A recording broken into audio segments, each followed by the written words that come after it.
Okay, I'm gonna try to keep this video very short because I just did a shot and I talked so much. So the basic things first, and then you can turn off if you don't want to listen. So what you can hopefully see are my TSH levels here. That's the one from today, actually from yesterday. That's FT3 from the last time in November. That's my TSH from October last year, and this is from May last year. But if you watched my other videos, you have seen those levels. So since November last year, I'm taking Iodoral. First, I started with half of a 12.5 milligram pill. I only did that for like 1 week. Then I took one pill for about 2 or 3 weeks. And I also always checked my body temperature, and it started to lower again, so I raised my dosage up to 2 Iodoral, which are like together 25 milligrams, which is still low comparing to people on the forums which are taking 50 or 75 or 100 milligrams. So 25 is actually, compared to them, low. I'm also taking the cofactors like zinc, selenium, magnesium, vitamin C, vitamin B2, vitamin B3, all that stuff. I'm not gonna go into detail. What else? I think I mentioned in the other video that I used to have really bad premenstrual syndromes before my period, like 1 or 2 weeks before my period, on this lifestyle only. That was not on the SAD diet. That just happened on this one. My boobs started to swell and I had lumps and they were really sore, and also I started to having itchy legs in September last year. That all was not present in December, let's say middle and to the end of December. I had no premenstrual problems. I didn't feel my ovulation, which I also did on this lifestyle, and my itchy legs were almost gone. But end of December I also started to run again, and so far from end of December until now I ran like 90 or 100 kilometers. So usually I'm running 10 or 11 kilometers in one sitting, and I don't know if that has to do with it, but since 3 days I'm having pain in my boobs again, and I believe I also felt my ovulation again. I'm doing research now. I ask in forums if it could be that I was excreting too much iodine through my sweat, or I could also imagine that it's just bad to do sports or intense, well, it was not intense, but low cardio. I mean, it's 10 kilometers running with a normal pace, but maybe for thyroid people, I mean people who are healing it, maybe it's not good to do sport at all. So I'm doing research on that right now. Hope I'm getting some answers. What else? Did I even mention that it lowered a bit? It was 3.65 and now it's 3.03. I also had I only had my TSH levels checked, not FT3 and FT4, because my doctor said it's not necessary. First just check the TSH. I didn't tell him that I'm taking Iodoral because he probably would think I'm crazy.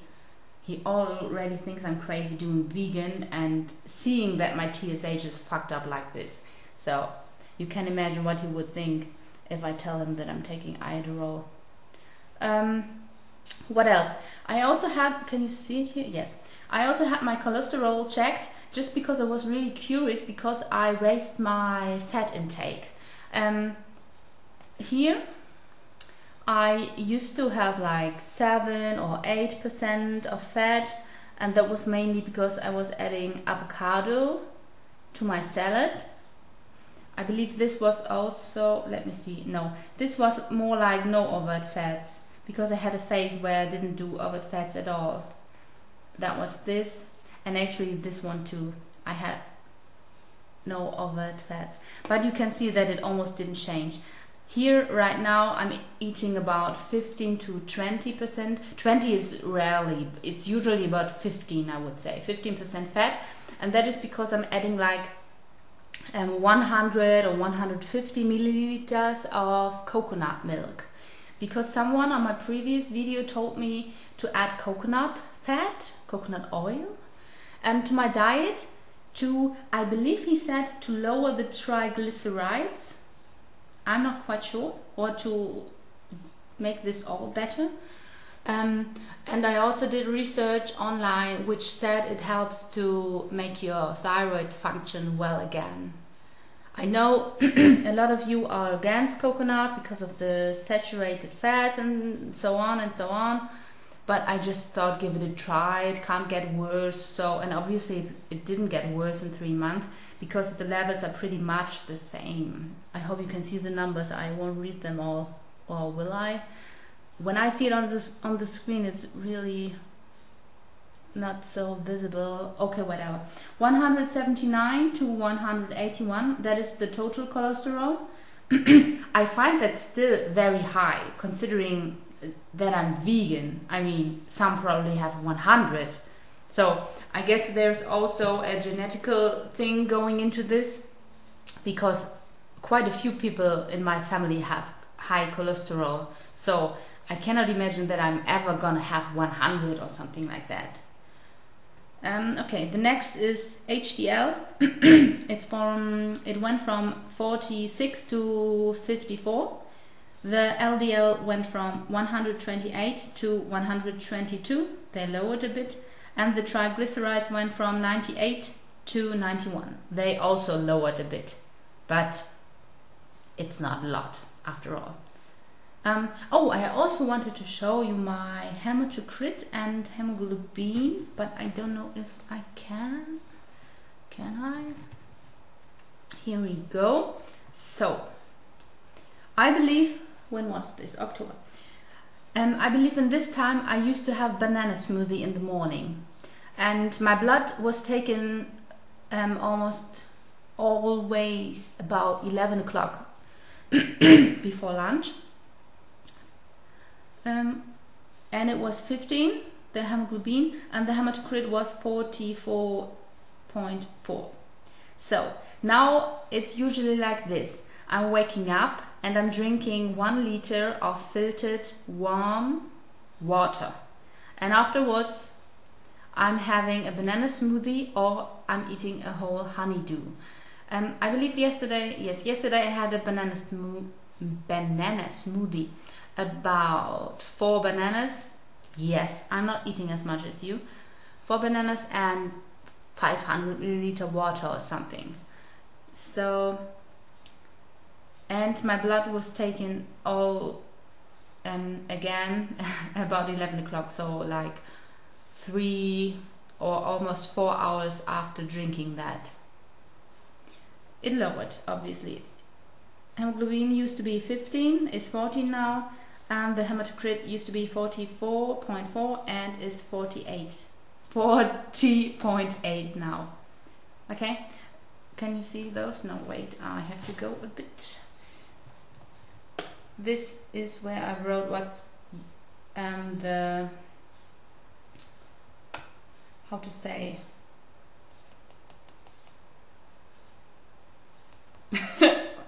the limit or whatever, 12 to 16, and the hematocrit 36 to 48.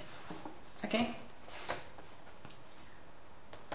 I guess that's just because I've been very well hydrated, or maybe even almost too much, I don't know. Oh, I'm out of picture. Yes, I think that's all. My blood count is always fine. Everything is in range. Okay, I guess. Oh, that was that was my dressing and my mess on the desk. What else? Did I want to say anything else? Oh, screensaver. What else could I tell? Maybe about some side effects of the bromine detox. I didn't really have a lot of them. It was when I started to take Iodoral, even as it was a very low dosage, like half a pill, it used to be that I had headache a few days and that I felt a bit jittery and maybe a bit dizzy, and as if my pulse was getting higher or my blood pressure. But I usually had that like 2 or 3 hours after I took the pill, and in the afternoon it was gone. And also I only had it like a few days, and usually when I raised the dosage I used to have that, but it was not intense. It was like headache that is not so pleasant, but it was not horrible. That was actually everything. I didn't do the salt loading. The Braunstein, whatever, protocol says you should do salt loading to get rid of the detox stuff, but I was actually afraid to gain weight, because it's like eating dissolving 1/4 or 1/2 of a teaspoon of sea salt into water and drinking it, and afterwards drinking some more water. That should make you flush out the toxins, but I didn't do that, and I think I didn't have to because my side effects weren't, or my detox effects weren't so bad. I think it's fine. Yes, if you have any questions, just ask me. If I can answer, I will. I guess that's it. I don't believe anyone's still listening, but just in case. Bye bye.